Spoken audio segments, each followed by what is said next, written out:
Ashley's point of view. Tumayo na ako sa sofa nang makaramdam na naman ako ng antok. Matutulog ka ulit? Hindi makapaniwalang tanong ni Daniel. Isang linggo na siya rito pero hindi pa rin siya makapaniwala sa mga ginagawa ko. Pati ang pagkain ko ng marami ay ikinagulat din niya. Alam naman daw niya na lumakas akong kumain at palaging tulog. Pero hindi raw niya lubos maisip na sobra raw. Tinatawanan ko lamang siya nung sinabi niya sa akin yon. Yup, inaantok kami ni Gael. Tawag ko sa anak ko. Isang buwan na lang ay manganganak na ako kaya may pangalan na ako para sa kanya. Gael? Tanong naman ni Daniel. His name will be Gael when he comes out. Tukoy ko sa anak ko. Good choice. Malapit sa pangalan ng ama. Pangaasar niya sa akin. Sinumaan ko lamang siya ng tingin na ikinatawa naman niya. Tumuloy na ako sa pagpasok sa kwarto ko at dahan-dahang huminga. Naramdaman ko na naman na sumipa ang baby ko ng isang beses.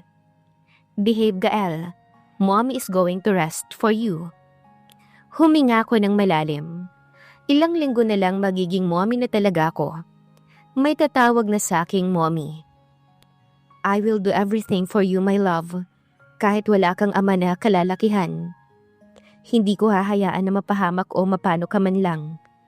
Ikaw ang nagbibigay lakas sa akin, anak. At ipinapangako ko sa iyo na iingatan at mamahalin kita. Higit pa sa buhay ko. May lapad ng ngiti ang ibinigay sa akin ni Dr. Hayashi. Nang pumasok na ako sa loob ng klinik niya kasama si Daniel. Tumayo siya at bumeso sa akin. He must be the husband. Sabay baling niya kay Daniel at nakipag-shake hands. Tinanggap naman ni Daniel ang pakikipagkamay ng doktor at saka kami umupo. Hindi ko na lang itinama si Dr. Hayashi sa sinabi niya para hindi na humaba pa ang usapan.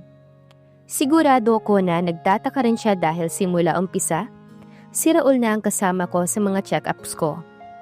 Ngayon niya lang nakita si Daniel. Kaya inakala niya na ito ang asawa ko. Half Filipino si Doktora. Marunong siyang magtagalog dahil hanggang sa matapos siya ng college, ay sa Pilipinas siya nanatili. 3 taon pa lamang daw siya nandito sa Japan bilang isang doktor. Wala naman daw talaga siyang plano na magtrabaho rito sa Japan, kung hindi lang siya pinilit ng tatay niya na Hapon. Nakilala ko rin siya sa tulong ng mga kapitbahay namin na OFW. Ganon kasolid ang mga Pinoy dito. Kahit sa Australia naman ay ganito rin ang mga OFW. Humiga na ako sa isang kama habang nakaalalay naman si Daniel sa akin. Habang inoobserbahan si Dr. Hayashi. Ilang sandali pa'y ginamit ng doktor sa akin ng ultrasound transducer na pinaikot-ikot niya sa tiyan ko para makita ang baby ko sa monitor. Ilang sandali pa'y lumabas na ang imahe ng anak ko sa monitor. The position of your baby is bottoms up, meaning you can deliver him normally. Yun ay kung hindi na siya magpapalit pa ng posisyon. Sana'y hindi na para mapadali ang panganganak mo sa kanya. Once kasi na umikot pa siya, ay cesarean ang mangyayari sa'yo. Tumango-tango naman ako. Your baby is healthy, and he is getting bigger and heavier every other day. Your due date is around December 15. From now on, you'll have your weekly checkup that I'll monitor your little man until you experience your labor. Napangiti naman ako sa narinig ko. My little man. May maaga akong regalo bago magpasko. He's kicking already. Sabi ni Daniel. That's normal, Daddy. The baby is growing fast because she's now in her last trimester. Nasisikipan na si baby sa loob ng tummy ni Mrs. Kaya gumagawa na siya ng mga movements. Just do the breathing exercises to relax, Mommy. Payo sa akin ni Doktora. Nanginginig ang aking 2 kamay habang hawak ko ang kutsarang may laman na soup. Nandito ako ngayon sa isang Japanese restaurant para makahigop ng mainit na sabaw. Grabe kasi ang pagbuhos ng snow nitong mga nakaraang araw. At ngayong araw lang medyo nawala. Sobrang lamig man ay hindi ako nagdalawang isip na lumabas dahil gusto ko ng mainit na sabaw. Nilapag ko ang kutsara ko at saka pinagkiskis ang dalawa kong kamay. Nang hindi ako masiyahan ay hinipan ko to para tumalab ang init. May heater naman na nakasindi at malapit naman ako sa kitchen nitong restaurant. Pero sobra pa rin akong nilalamig. Tumingin ako sa salamin na nasa tabi ko para tanawin ang labas.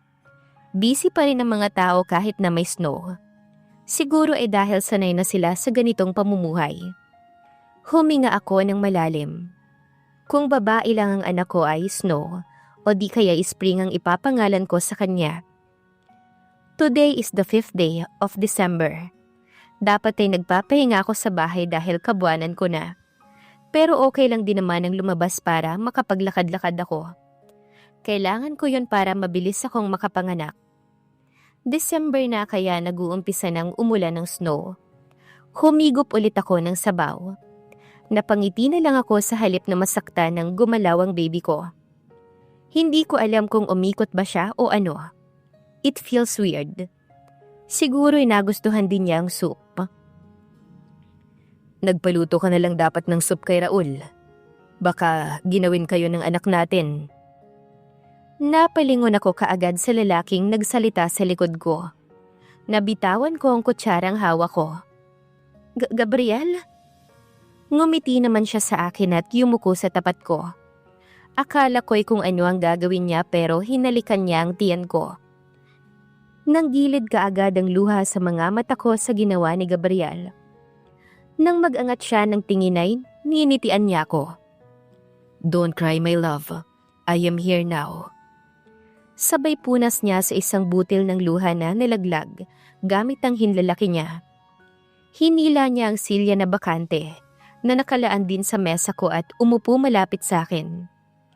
Tumingin ako sa soup ko dahil hindi ko matagalan ng malalim niyang titig sa akin. Nabalik lang ulit ang atensyon ko sa kanya nang iangat niya ang mukha ko sa paghawak niya sa baba ko. How are you, Ashley? Malambing na sabi niya. Kahit pinipigilan ko ang sarili ko na maiyak ay hindi ko nagawa. Kaagad kong tinakpan ang mukha ko dahil grabe ang pag-iyak ko. Ayokong makita niya na umiiyak ako sa harap niya. Naramdaman ko kaagad ang init ng katawan niya nang yakapin niya ako. Nawala na parang bula ang pangungulila ko sa simpleng yakap lang ng binata. Huwag ka nang umiyak, Ashley. Malulungkot din ang anak natin. Andito na ako. At pinapangako ko sa'yo na hinding-hindi ka na mag-iisa. Kayo ng anak natin. Buong puso na saad ni Gabriel. Pinakalma ko muna ang sarili ko pero hindi ko pa rin inaalis ang kamay ko sa mukha kong basang-basa na ng luha. Ilang saglit pa ay naramdaman ko na hinalikan niya ako sa ulo. God, I miss you so much. Kaagad kong kinuha ang panyo ko na nasa bag para punasan ang luha ko. Nang ilapat na kaagad ni Gabriel ang isang panyo sa akin. Napahinto na lamang ako dahil sa ginagawa niyang pagpupunas sa mga luha ko. Inabutan niya ako ng tubig para mahimasmasan ako, na kinuha ko naman kaagad. Nang matapos kong uminom ay inilapag niya ang baso sa mesa at sumandok ng soup at hinipan niya.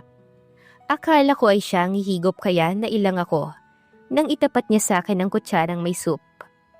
Sa halip na isubo ko ay hinawakan ko ang kamay niya na may hawak na kutsara para pigilan siya. What are you doing here, Gabriel? Mahinahon kong sabi. Gabriel's point of view. My God, I miss that sweet voice too. My child and his mother is here. In short, my life is here, that's why I'm here. Hindi nakaligtas sa akin ang pamumula ng pisngi ni Ashley na ikinangiti ko. Tumuon ang atensyon niya sa kutsarang hawak ko pa rin. Hinawakan niya ang kamay ko, na may hawak na kutsara at tila ba nakikipag-agawan. Ako na. Umiling lamang ako at marahang inilayo sa kanya ang kutsara dahil baka matapon sa kanya ang sabaw. Inilapit ko ulit sa kanya ang kutsara at buti nilang ay tinanggap na niya.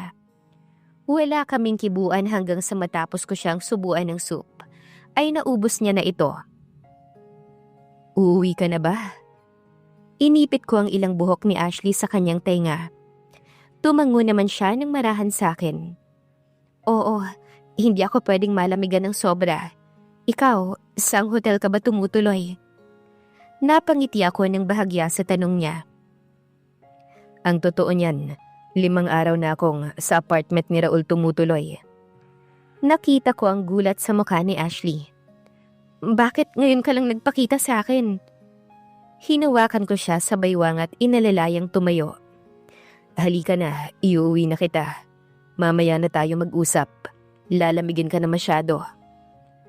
Pinagmasdan ko ang pagbuhos ng snow sa labas ng restaurant na nag-umpisa ng lumakas. Nagpatinaod lang naman siya sa akin habang palabas na kami. Where's your umbrella? Umiling lamang siya sa akin na ikinailing ko rin. Dapat nagdala ka ng payong. Binuksan ko ang payong na dala ko at isinukob ko siya habang naglalakad kami pa uwi. Baka magkasakit ka. Sabay lapit ni Ashley sa akin ang payong ko na sinadya ko talagang gamitin para sa kanya lang. Kaya ko ang sarili ko, Ashley. Hindi ako papayag na magkasakit ka. Lalo pat, kabuanan mo na. Seryoso kong sabi. Hindi naman siya umimik at tahimik na lang na naglakad kasabay ko. Ashley's point of view. Napakapit kaagad ako sa doorknob ng pintuan nang biglang kumirot ang tiyan ko. Huminga ko ng malalim habang kumukuha ng lakas sa pinto. Napasapo ko sa aking tiyan at bahagya kong hinaplos para kumalma ko. What's happening? Kinakabahang tanong ni Gabriel na nasa likuran ko lang. I think I'm having a false labor right now. I said calmly. Naramdaman ko ang paghawak niya ng masuyo sa balakang at tiyan ko. Masakit pa ba? Pinakaramdaman ko muna ang sarili ko bago ko tumango. Inalalayan niya ako ng tuluyan papasok sa loob ng apartment ko. Gusto kong mahiga. Nangihina akong sabi bago umupo sa sofa. Lumuhod ito sa harap ko at hinalikan ng tiyan ko. Baby, please, don't hurt mommy too much. Napangiti na lamang ako at hinaplos ko ang buhok ni Gabriel. Can you walk? I will carry you to your room. Really? Bubuhatin niya ako sobrang bigat ko na. I can manage. Wika ko sa sarili. Inalalayan niya akong tumayo sa sofa at nasa tabi ko lamang siya habang papunta ko sa kwarto. The stubborn Praggy is here. Mapang-asar na sabi ni Daniel na inismiran ko lang. Kakagaling lamang niya sa kusina. Wait, don't tell me na alam din niya na nandito si Gabriel sa Japan? Can we talk? Sandali lang naman. Sabay baling ni Daniel sa akin na para bang sa akin siya nagpapaalam para kay Gabriel. Tumangu-tango na lang ako na parang wala sa sarili. Sa daming pumapasok sa isipan ko. I'll be back. Hinalikan pa niya ang isang kamay ko at iginiya na ako na makahiga sa kama ko bago umalis para kausapin si Daniel. Kahit antok na ang diwa ko, ay hindi pa rin ako makatulog dahil sa nangyayari sa paligid ko. Una, si Gabriel ay ilang araw na palang naglalagi sa apartment ni Raul. Pangalawa, ni hindi man lamang nagulat si Daniel na kasama ko si Gabriel. It means, alam niya pero ang tanong kailan pa. Pangatlo, paano sila nagkakilala ni Raul at kailan pa sila nagkasundo ni Daniel? Ang pagkakaalala ko dati ay pinagsesilosa ni Gabriel ang kaibigan ko. Dahan-dahan akong umupo mula sa pagkakahiga. Ang bigat-bigat na ng tiyan ko kaya nahihirapan na akong kumilos. Isa pa'y sumasakit na ang balakang ko.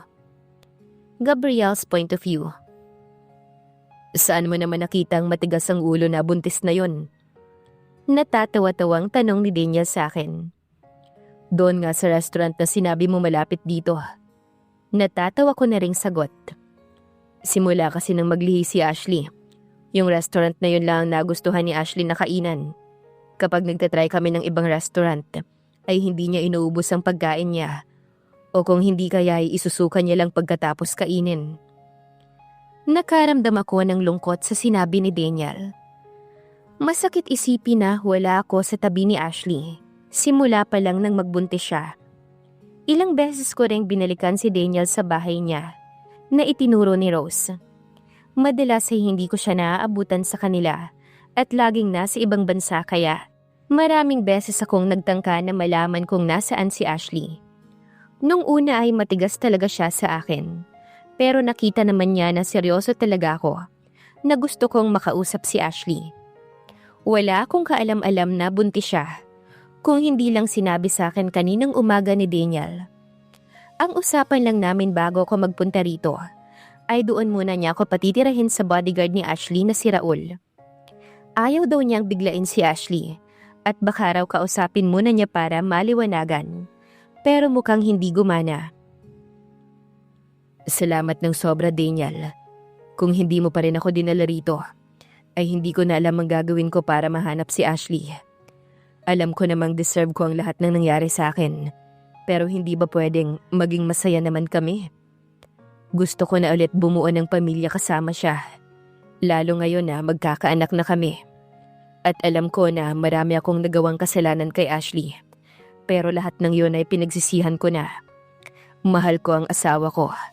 At pangako na gagawin ko ang lahat para makabawi sa kanya. At ibibigay ko ang kaligayahan na walang hanggan. Dahil deserve niya yun. Dahil mabuti siyang tao. Seryoso kong sabi. Tinapik naman ako ni Daniel sa balikat ko. Gusto ko na ring magkaroon ng pamilya si Ashley. Gusto kong magkaroon ng tatay na kinikilala ang bata. Dahil ayokong lumaki siya ng walang ama. Nakita ko naman na seryoso ka talaga na maibalik sa'yo si Ashley. Kaya wala naman akong dapat problemahin sa bagay na yun. Isa pa, ay pambawi ko na rin yun sa'yo dahil isa ako sa nagsinungaling sa inyo na wala na si Ashley. Napakaswerte mo, Gabriel, dahil ikaw, minahal ka ni Ashley. At ako ang patunay kung gaano kabuti ang puso niya. Kaya sana lang sa pangalawang pagkakataon ay iparamdam mo kay Ashley ang totoong pagmamahal. Dahil kapag pinabayaan mo ulit siya gaya ng dati, ay hindi na ako papayag na makita mo ulit siya. Makakaasa ka, Daniel.